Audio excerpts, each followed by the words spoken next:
had enough time to think about it. Life's not gonna get me down. There's nothing can stop me. Gonna make it in this town. I've got a rainbow in my pocket. I've got a dream that just won't die. I've got money my parents gave me, so it's about time I learn to fly. Doing it my way, seeing it my way. Got a lot of love to share. Life's a big banana sandwich. I haven't got a care. The all-new Alexei Sayle Show. Would you like to try some pommes frites, French fried potatoes? They're terribly nice. I love feeding the ducks in the park. You know, when I was a kid, you could leave your key in the lock and somebody'd break in and steal everything. Also, when I was a kid, we had to make our own entertainment. What we'd do was, we'd commission some script ideas from Los Angeles-based writers, secure finance through a front-end loaded distribution deal, make a 35mm film with stereo sound, watch it in the front room, fast-forward the boring bits and walk in and out talking. But kids today, you know, I can't believe that's not butter. I think I've got the same disease that Princess Diana's got, you know, that bulimia. Because every time I have 30 pints, I throw up.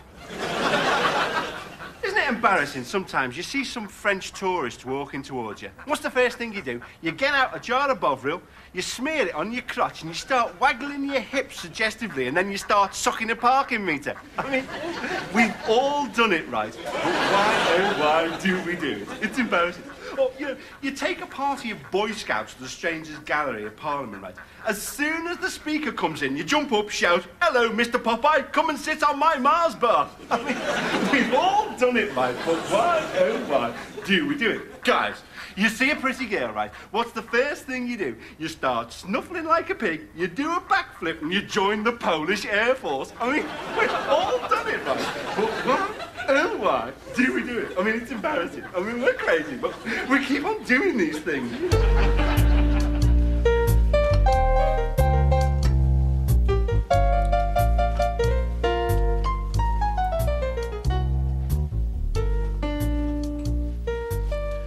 Thanks, Mum. Lads. Thank you, Mrs. Kern. Oh, don't mind me. Sit down now. Right, down to business. Harry, nice result in Crouch End. Thanks, boss. Get rid of the shooter? No problem, boss. OK, good. Now, before we start, I'd just like to say I'm gay. Now, about the Shinwell brothers, they are well out of order. Yes, John? Sorry, boss, just want to check something. When you say gay, do you mean that you're happy with the way things are going? No, I can see how that can cause confusion, but no, I am a homosexual. Yeah, I've left Maureen and the kids. They're quite understanding, so, you know, that's that. Anyway, what I propose vis-à-vis the Shinwells is that... Yes, Dougie. Well, I didn't want to say anything, but since Ray said it first, I'm gay too. God, that's such a relief. Right, well done, Dougie. Anyway, as I was saying... I just wonder if you could fill me in about this homosexual thing. Now, that's when you fancy blokes instead of birds, right? That's right. Right, no, that's me as well, because I'm going out with Chow here. Right, now, gentlemen. I like art. You know, the arts, ballet especially. What? But I'm not gay. Right, if we can just get on with the meeting. Actually, I am gay. Obviously, what's the point trying to cover it up? Eh? Oh, look, can we just forget about all this? I mean, this meeting is a complete shambles. I mean, we're not getting anywhere, are we? Let's go down the club. Yeah. Get a few drinks in. Yeah. All right, meeting adjourned.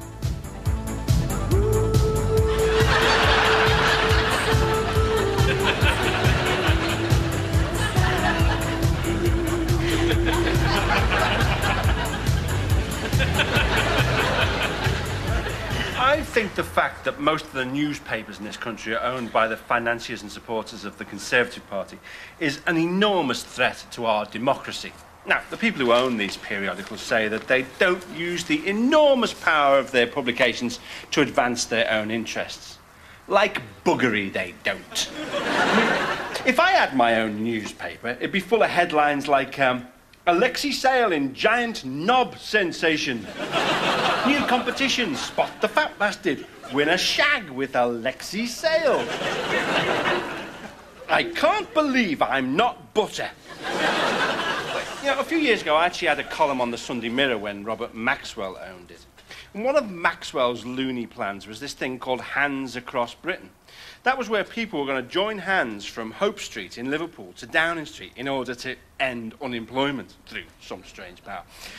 The political editor came up to me and he said, do you want to take part? I said, pal, if you stand like that in the middle of Liverpool, all you're going to get is your pockets picked. Sorry, I'm getting a bit of a frog in my throat. Keep giving blowjobs to Gerard Depardieu.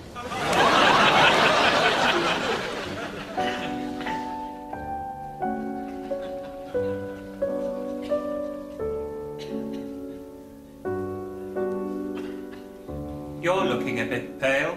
Yes, I'm out of sorts. Don't tell me you're out of sorts again. You only got some last week. No, I mean I need tuning up in the well-being department. I need to lose a few pounds. Then, let's get physical. And up and down and push and lower and up and down and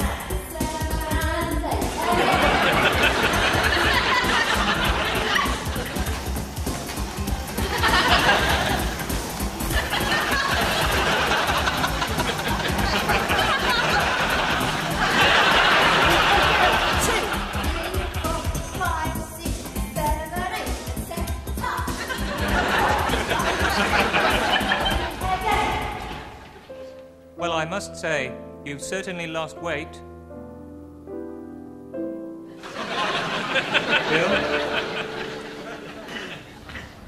I can't believe that's not butter.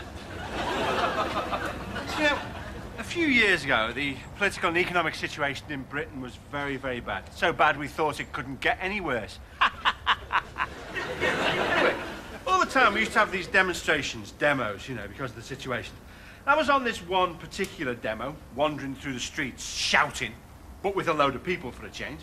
And suddenly, the solution to all our problems came to me. I thought, I know, I'll kill Margaret Thatcher.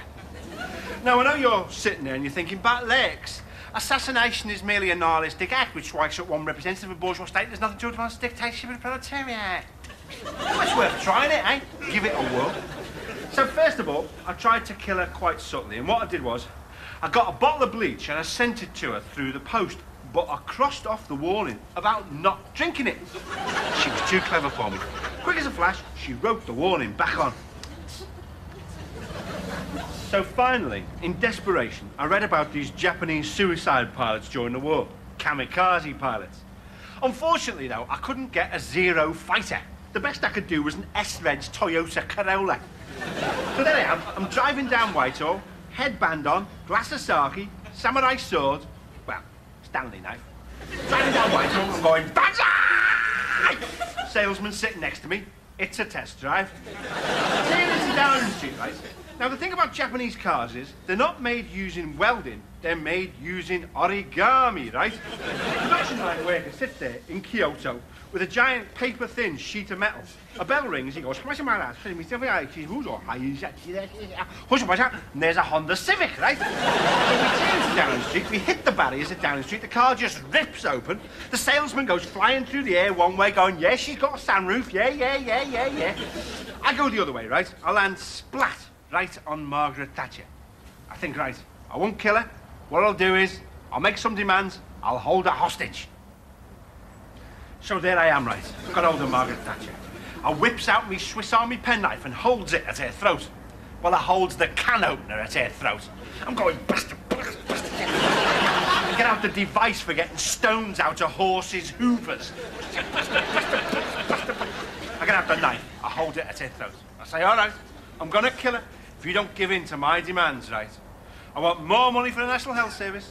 I want greater accountability of the police. I want a set of bone-handled steak knives. I want a pink fluffy hippo with a cute smile on its face. Cute pink fluffy hippo. Finally got rid of her for a bag of balloons and a pencil. I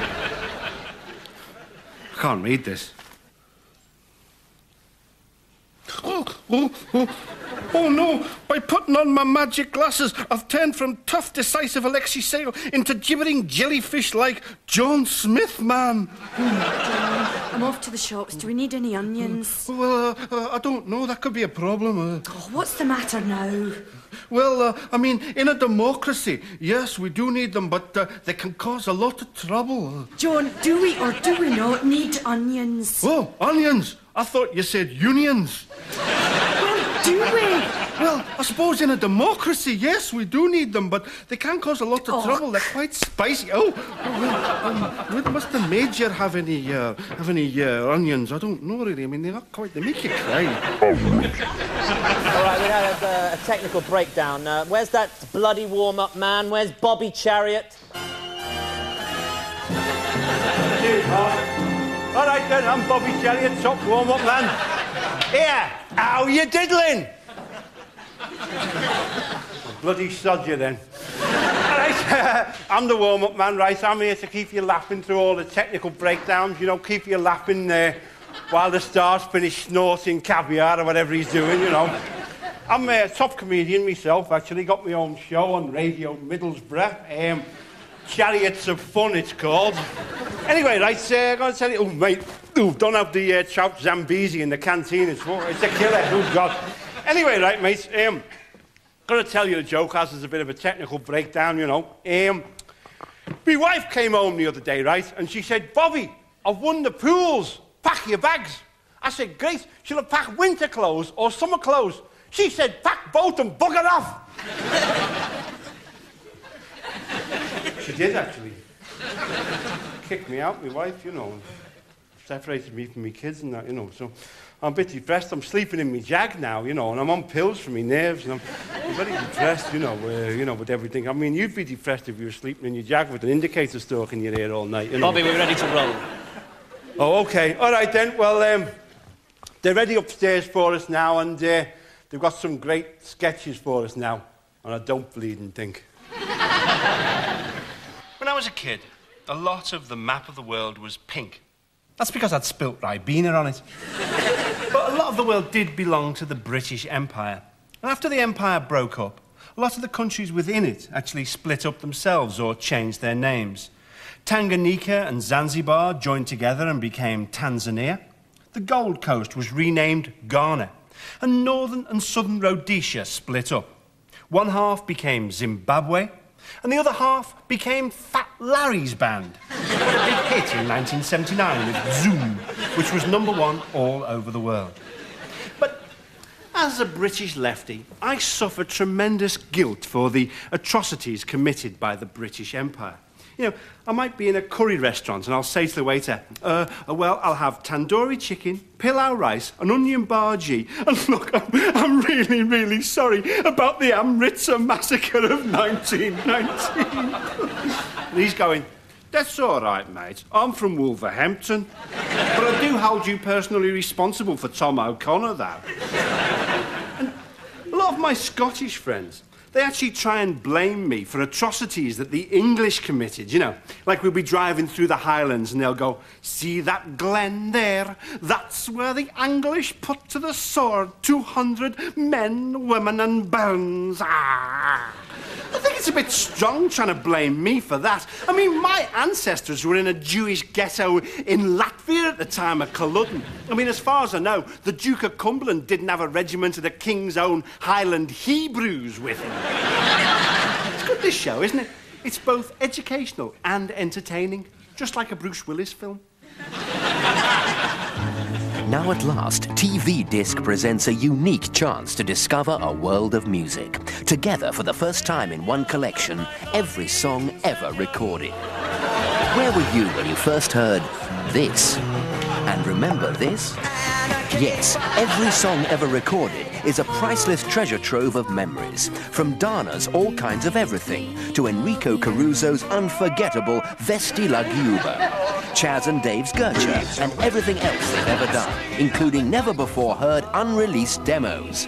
Frank Sinatra's I've Got You Under My Skin, Sandy Shaw's Puppet on a String, Fulham Fallout by The Lurkers, River Deep Mountain High by Ike and Tina Turner. Yes, this really is the most comprehensive collection of music ever released.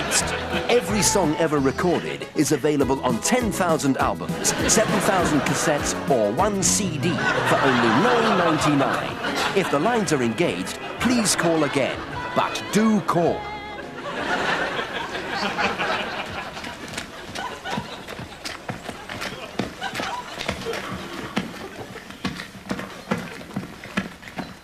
I'm not in a marathon or anything.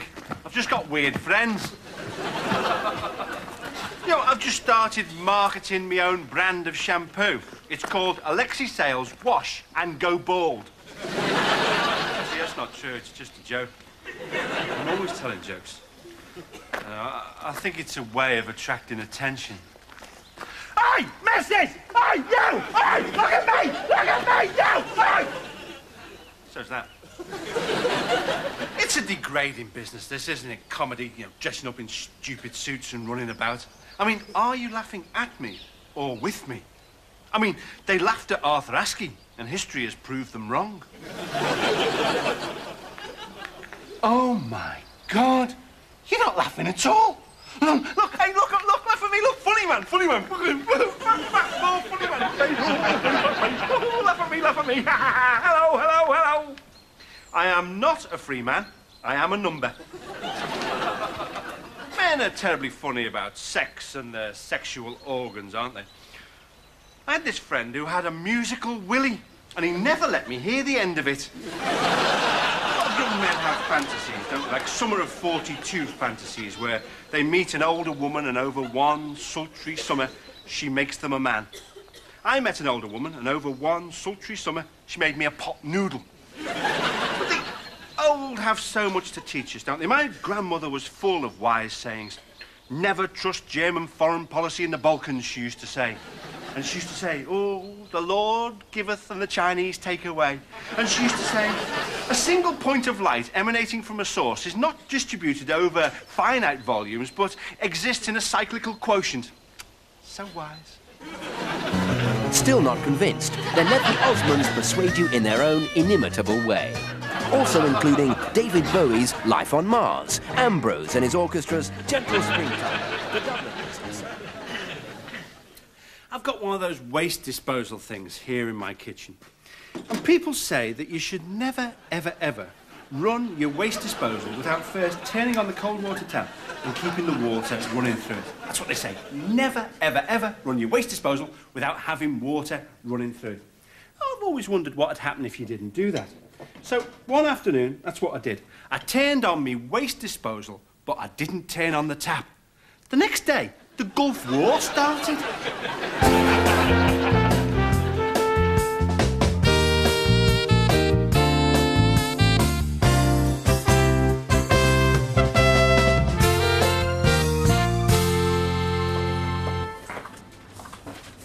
Matron Foster, I want to work.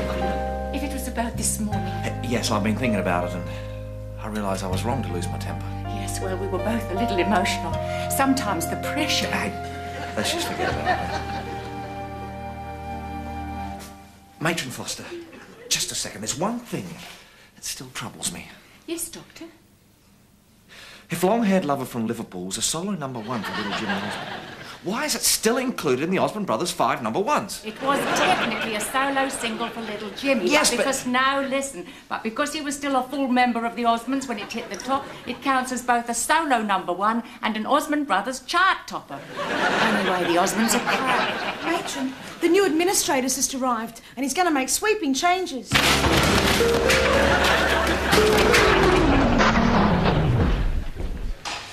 I mean, you know, when, like, somebody goes to church and they talk to God, that's called praying, right? But when, say, a person like me just happens to be in Sainsbury's car park and God talks to them, right? Tells them to take his trousers down. That's called indecent exposure. Bobby, we're on a break. Oh, all right then. All right. Bobby Chariot here, top warm-up man. How you diddling? Bloody sod you then.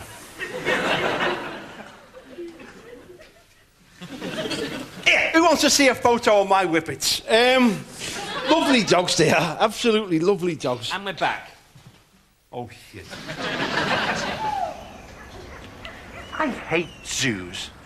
I did used to spend a lot of time at the zoo myself, though, as an outpatient. But I think they're completely wrong. I think they're just prisons for animals, you know. I mean, what did these creatures do to get put behind bars? I say, free the rhinoceros 7, free the penguin pool 28, free the rabbit hutch 10, no, 11, no, 12, no, 13. People say in defence of zoos, well, it's the only chance the kiddies will get to see a tiger. So bleeding what?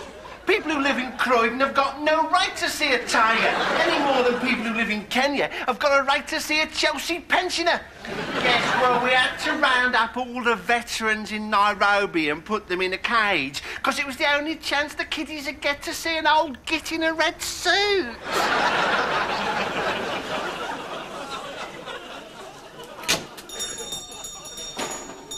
I've come to make a complaint. Excuse me, miss. I'm sorry, did you say miss? Pardon me, I have a cold. It's this parrot. Yeah, the Norwegian blue. Yes, it's dead. It is no more. It's joined the choir invisible. It's a late parrot. No, it's not. Oh, sorry. If you find yourself in the foyer of a large institution, a university students' union perhaps, or a gentleman's club, they always have one of those pigeonhole things. A series of boxes, each with a letter of the alphabet above it. Into each box goes the mail for any member of the institution whose surname begins with that letter. Now, wherever I am in the world, whenever I see one of these mailbox pigeonhole things, I always look under S to see if there's any post for me. A little joke, I suppose. About a year ago, I happened completely by chance to be in a further education college in Aberdeen. Nobody knew I was there, and I'd never been there before in my life. I looked in the pigeonhole thing under S, and there was an envelope addressed to me at that college in Aberdeen, where I'd never been before. With trembling fingers, I ripped it open. Inside was a letter, written in blood on faded parchment. It said, "Dear Mr. Sayle, you've just won the chance to be entered in the £1 Million Reader's Digest prize draw." I'm actually dyslexic, so I had a misspelt childhood. But it's not the meaning... Sorry, mate, you wouldn't have 20 pence on you, would you? Yeah, OK, there you go. Oh, thanks, mate. You wouldn't have a cigarette? A cigarette? Yeah. Would you have a packet of Murray Mints? I like Murray Mints. Murray Mints. Yeah, there you are. Oh, you're a saviour. You wouldn't have the 1962 Ryder Rovers annual, would you, mate? 62, yeah, there you go. Cheers. Would you have one of them things that they put under sheep? That? Nah, wrong grip. Oh, tar, mate. You wouldn't have a Feasel gird? Oh, I'm sorry, mate. I gave the last one to that bloke over there. I'm really sorry. Cheap bastard. Can we get the writers in to fix this? And in the meantime, where is the warm-up man? Yeah, I've been suffering from terrible depressions, you know, mate. Yeah, I'm on pills for me nerves, you know, yeah. But I've also been having this electroconvulsive shock therapy, you know. Yeah, it's banned in a lot of countries, but I think it's been doing me some good, you know. Mind you, now, the only trouble is, every time I see a pop-up toaster, I get sexually excited. Let's run some film, shall we? It's terrible, me going round Rumbelows, I'll tell you.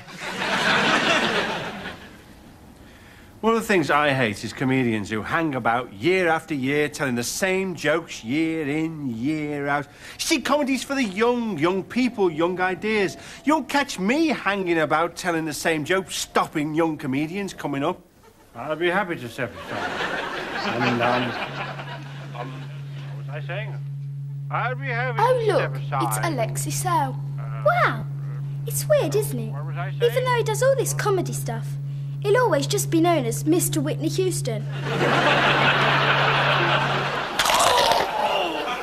Oh, great bottom. I love the energy in this.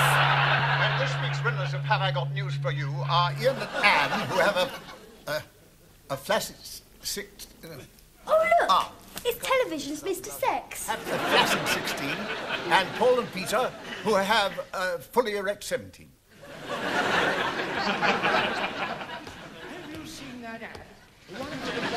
Man comes in and says, I want an account. And the truth is, he's already got an account. Right. My name's... Sir Ben Elton, ladies and gentlemen. Big influence on me, big influence. Oh, Christ, 20 years of a Labour government. Who'd have thought it, eh? Anyway, you know what it's like when the warp mechanism doesn't work in your hover car, eh? Eh? Yeah, you've been there. Hello, anyway. Alexei. God? Yes, it's God. Feel a bit stupid, do we, Mr. Atheist? Yes. Sorry, didn't catch that. Yes. Right now, tell us a joke and you can come in. Funny man.